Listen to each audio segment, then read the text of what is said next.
Britain's had kings and queens for more than 1,000 years, and as with US presidents, some have been magnificent, others have been what we might now call problematic. Henry VIII, for example, had very serious issues with what would now be known as toxic masculinity. His daughter, Queen Mary, was quite fond of burning Protestants in front of... Okay, so Kate Middleton has an uncle named Gary Goldsmith. He's a bit of a character, you know, likes to have fun. Maybe a little much fun sometimes. People are talking about how he acts, saying maybe he should calm down a bit now that he's related to royalty. He's been known to party, let's just say that. Remember that time with the karaoke machine and all the tequila? Yeah, not exactly royal behavior. Some people think it's all a good laugh, that he's just being himself. Others think he should be more careful since he's part of the Middleton family now. Jeering crowds. Similarly, the British Empire committed many heinous deeds in the context of a darker, more ignorant time. But that all happened in the past. That's how history works. None of today's royal family had anything to do with those problematic issues. So why should they apologise for them? Well, campaigners in the Caribbean nations are again demanding that King Charles issues a formal apology for his ancestors' involvement in the slave trade. They also want financial reparations from today's public purse to compensate them for their past suffering. British royals are now routinely barracked for ancestral sins on every tour that they go on, with demands that they issue apologies to Indigenous communities in Canada and accusations they've crushed the development of Jamaica. This week, the Church of England committed to raising £1 billion for reparations, even as its congregations dwindle and its churches fall apart. The exact same movement's happening across the United States, with an increasing clamour for the descendants of slaves to be compensated for their ancestors' suffering. Now look, there's no denying that slavery was an evil stain on humanity. In fact, that's why the British Empire eventually made it illegal 217 years ago. But even at its height, very few people actually owned slaves. And one thing is for certain, none of the people who foot the bill today were responsible for any of it. To me, this entire narrative is regressive and divisive. How can we ever be colourblind, judging people by their character, not their skin colour, if we continue to preach that half the world's inherently evil and the other half are to blame for it? Well, joining me now is today's pack, also of The Psychosis of Whiteness, Kehinde Andrews, comedian and podcaster James Barr, and from LA, the YouTuber Amala Ekunobi. Welcome to all of you. All right, Kehinde, welcome back to Uncensored, along with James, two of my favourite guests. OK, I need you to sell this to me, because I've thought about this a lot, and I understand why people want people to express regret for what happened, why they want to say, look, this was awful. I completely concur. Slavery was one of the most evil things in human existence. I just can't get my head round why King Charles should be issuing apologies for something he never did. And secondly, what difference it would make. And thirdly, on reparations, how does paying money now for the sins of people hundreds of years ago make any real difference either? Well, because the thing about the apology really is the route to reparations. Because this may have happened a long time ago, but the legacy is still with us. You go to the Caribbean, there's no black people in the Caribbean apart from slavery. And it's one of the poorest regions in the world. And if you're in the UK, and the king is the perfect example of the ostentatious wealth, the wealth we have here is because of what happened in slavery. So people in the Caribbean are poor today because of slavery, and therefore there is a debt owed to them. Why do you care if King Charles says, I'm sorry? Oh, no, for me, the apology is not for a moral issue. That's so you then get reparations. That's what he won't say sorry. Because when you say sorry, you accept responsibility and you have to pay for it. But he hates slavery as much as you and I. It's about the debt that is owed. People in Jamaica are poor because of slavery. People in Britain are rich. And he's the perfect example of someone who is rich. It was the Royal African Company, which was started by Charles II, that enslaved the most people that look like me in the world. There is a debt owed. That wealth is with us and the poverty is with us, which is why it needs to be returned. All right, Amala, what do you think of this? Because, look, opinions run strong on both sides. Where do you sit? I stand anti-reparations on this issue. I understand and acknowledge that slavery occurred. It was a massive and heinous transgression. But to think that people who never committed such a transgression are somehow responsible for the current trauma of people living in today's time who never experienced that transgression is, quite frankly, ridiculous to me. And to give an apology is to, as Hindi says, admit fault. And he is not at fault. He is not the one responsible for the slavery of the past, nor is he responsible for the issues that Black people in the UK or in the Caribbean or here in the US, as we're having many discussions here about reparations, are facing. Right. I mean, James Barr, where does this end? If you take the idea that sins of the past have to be atoned with apology and reparations, do we now go to the Italians and say, right, the Romans invaded us, we want money from you people? The Vikings, do we go to Scandinavia and demand money from descendants of the Vikings? In other words, once you establish a principle of this, where does it end? If we're going to trivialise it, then I would like to. Why is that trivial? I would like to talk about how the church perhaps owe LGBTQ plus people billions of pounds. But why do you think I trivialise? Why have I that they've trivialised caused queer people? And to be honest, it's not even a trivial argument. I think we should turn Westminster Abbey into a gay club. I genuinely believe that King Charles should say sorry, and everyone here is saying... Answer my question, though. What was your question? Your question was that... Well, my question is that if you assume that sins of the past, right, should be atoned with apology and reparations... I think it's about who is... What about marauding hordes of Romans, Vikings and so on, who killed a lot of people, caused total mayhem, we also did caused that. destruction? And we are a really rich country. So here's my point.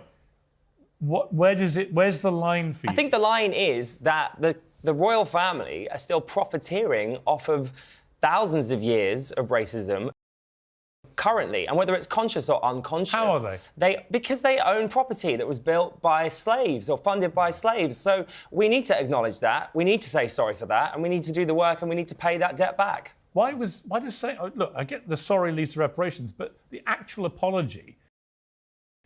You know, I wouldn't apologise for what my ancestors did. Well, you should. I think, to be honest, I think everybody in this country should apologise. Why? We never stop apologising. Because, well, exactly. But you won't apologise for this, and that's crazy to me. Because this whole society. If King Charles was found to be holding right now. And by the way, modern-day slavery is a massive problem. There are millions of people held in modern-day slavery, right? If the royal family were found to be holding people in modern-day slavery, absolutely throw the book at them, right? But they're not. This had nothing to do with them. Piers, come on. There is a Proceeds of Crime Act in this country. The act may have happened, but the wealth is still here. That's the problem. Yes. The poverty is still here. This is not a past thing. This is a now thing. If you're saying you want to fix the problems of the Caribbean and for Black people in America and here, we don't have the money. And where's the money? It's with people like the King. So you have to return the money. That's reparations. The Church of England now says the 100 million earmarked by Church of England for new investment to repair damage caused by historic links to slavery isn't enough, the report says. They're recommending £1 billion. There are churches closing all over the country, right? Vicars are being paid less and less, and there are less and less of them wanting to do the job anyway. That's about the conditions they're living in are getting worse and worse. That's their fault. They're makers of their own doing, Piers. How are we going to... So why bankrupt the Church of England? Because all they need to do is sell one of their cathedrals. Sell a cathedral. Sell the jewels you stole. It's not difficult. There are plenty of How many gay people in this country...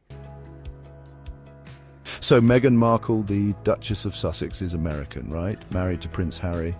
And back in the US, people have opinions about her. Some love her, some not so much. Meghan's a modern lady. She says what she thinks, and some Americans really like that. They think she's a breath of fresh air. But some people think she talks too much, that she should be more careful with her words. Others say she's just being herself, and they admire her for it. Kate Middleton and Meghan Markle are both duchesses, but they're pretty different in the public eye. Kate's seen as elegant and quiet, while Meghan is more outspoken and modern. Kate followed all the royal rules when she married Prince William, and people in Britain really like that. Live in property that may have, if you go back far enough, have been established from slavery. I'm sure a lot. What happens and you know to what, them? Piers? They should what also, to their as home? I just said, I think everybody living in this country, in the UK, should apologise for the horrendous things our ancestors did. 60-odd million people issue public apologies. I'm down for that. And if there's any trace on any line back to any slavery, anyone's property which can be linked back to slavery has to be what? Given to who? We are talking about, Given you're talking to about normal Hindi? people now, but we are talking about King Charles, the royal family. They have endless amounts of properties. How many bedrooms does Buckingham Palace have? You don't need all of that. Sell this stuff. Give the money back to Royal the people family you stole bring in. from. All right, if you steal something, you give it back. Let me go back to Amal, who's been listening very patiently. I mean, look, the argument about the royal family to me is a fatuous one because they bring in so much money in tourism, they wash their faces, in my estimation. But if you don't believe in the royal family, you don't believe in the royal family. Americans don't have a royal family. So they got money for reparations. But as anything they're saying, I mean, my problem, Amala, about this is that once you establish this principle, there is simply no end to it. The history is littered with evil people doing evil things and descendants existing today who can be traced back to these people and their evil things. Once you say we're all culpable today for what happened 300 years ago, 500 years ago, 1,000 years ago, it never stops. We'll be in a perpetual state of what Mr. Barr's utopia is, which is millions of people chanting apologies all day long. 100%. If we are going to take this to its logical conclusion, that means that every single person who is alive today has some sort of claim to reparations. If we all look far enough into our ancestry, we will find heinous crimes committed by those who came before us against those who came before us. So where does it stop? That means white people are going to have a claim to reparations, the Japanese will have a claim to reparations, the Chinese will have a claim to reparations. This is what this means. And for some reason, we focus this just purely on Black people as if they're the only ones who have ever suffered throughout their history. Now, this is not to deny that slavery has had some sort of impact that is now affecting the current state of America and the current state of UK. But it is to ask, how big of a slice of that pie is it actually? And you are now handing Black people a crutch where they can blame every single thing that goes wrong in their lives on something that happened there's historically. no Black people in America without slavery. Like, you do realise you're not there because you're there because of slavery. And you do realise that there were lots of Black slave owners. Oh my God, there were not lots of Black. There were. The big problem with the way this conversation is going. Did you deny that? There were Black people who owned enslaved, yes, but the profits and the money are with us. They haven't gone. You cannot compare this to Normandy. That's done. It's complete. In fact, Arab slave trade is a great example. Arabs enslaved more people, it lasted for longer, but the Arab slave trade didn't generate wealth, and that wealth is gone. So I'm not asking for reparations from Arabs. However, the European slave trade generated the wealth and created the poverty. Therefore, there is a debt that is owed. It's that simple. So your answer is that, you want King Charles to basically apologise and then what, to give up various palaces and sell them and give the money to what? Antigua, Jamaica and so on? The Caribbean countries that have clear demands and they should be funded, and yes, the royal family should. So you would end the royal family? Well, you know I'd end the royal family anyway. It's a complete joke. So that's my point. Okay, so that's my point. See, and there you've revealed the real motivation. That's a separate issue. No, because I agree with everything. I agree with everything. It just slipped out, Kendi. Separate issue. Actually, that's what you want to abolish the monarchy, but those two and things give all are their not stuff mutually to the Caribbean. That's fine. Those are not mutually exclusive, Piers. You know they're not. You do not need to abolish the monarchy and... He just said he'd do that. No, but that's not what necessarily needs to happen. They don't need all of that wealth. And as you said, they bring in a lot of tourism. So great, take that money instead and sell off all of the stuff you stole. But you'd get rid of the monarchy too, wouldn't you? No, I wouldn't actually. I would keep it, but I would change how it works in our society because at the minute it isn't working. On the subject of the royal family, and there's various issues I want to get to with you guys, but fascinating celebrity Big Brother over here has Kate Middleton's uncle, Gary Goldsmith, who's an erratic individual at the best of times. He said this last night. So I had an opinion that Harry was really, really, really loved. Like, massively loved. He was. And when they were a threesome, so Kate, William and Harry, they look really comfortable together, loved, and then suddenly there's an extra dynamic that comes in, puts a stick in the spokes, and creates so much drama that I don't genuinely think was there, and rewrote the history and said how unhappy he was. And I just don't think that's fair. So there we got Kate's uncle, Gary, dishing the dirt on the Sussexes. A certain James Barr immediately hit social media, fuming at the chat where Kate's uncle Gary talks about how Meghan came along and created drama whilst literally creating drama. Yeah. He added, Harry got a girlfriend and that changed the dynamic. Grow up. Right, I do think you should grow up. Also, when was the last time Kate saw you? When was the last time any of us saw our uncles? Like, you're so irrelevant. Please. Would you know the answer? What, when you last saw your uncle? No, I know. I see my uncles all the time. I've actually literally just. Right, you mean when did he last see Kate? An hour and a half ago. Okay, great. Well, good for you. But listen, Kate doesn't really pick up the phone to this guy. He's a loser. He's making up nonsense. You know, Meghan came in and saved Harry from a toxic, abusive situation. He really looks like a saved individual to me. He does to me, He does. actually. He does. He looks Liberated. inherently unhappy. I think he looks pretty happy because he's ignoring all of the nonsense that you spout about him. Good for him. They see her as reliable. Meghan, though, has done things a bit differently. She's talked about things like equal rights for women and mental health, which has made some people unhappy. The British monarchy is all about tradition, doing your duty and not causing trouble. Meghan, being from California, is a bit different. She's more relaxed, more open about her opinions. Some people think Meghan's modern style is good for the monarchy, that it needs to change with the times. Others worry she's hurting it and that she should be more careful. We'll have to see how Meghan changes the royal family, but one thing's for sure, she's definitely shaking things up.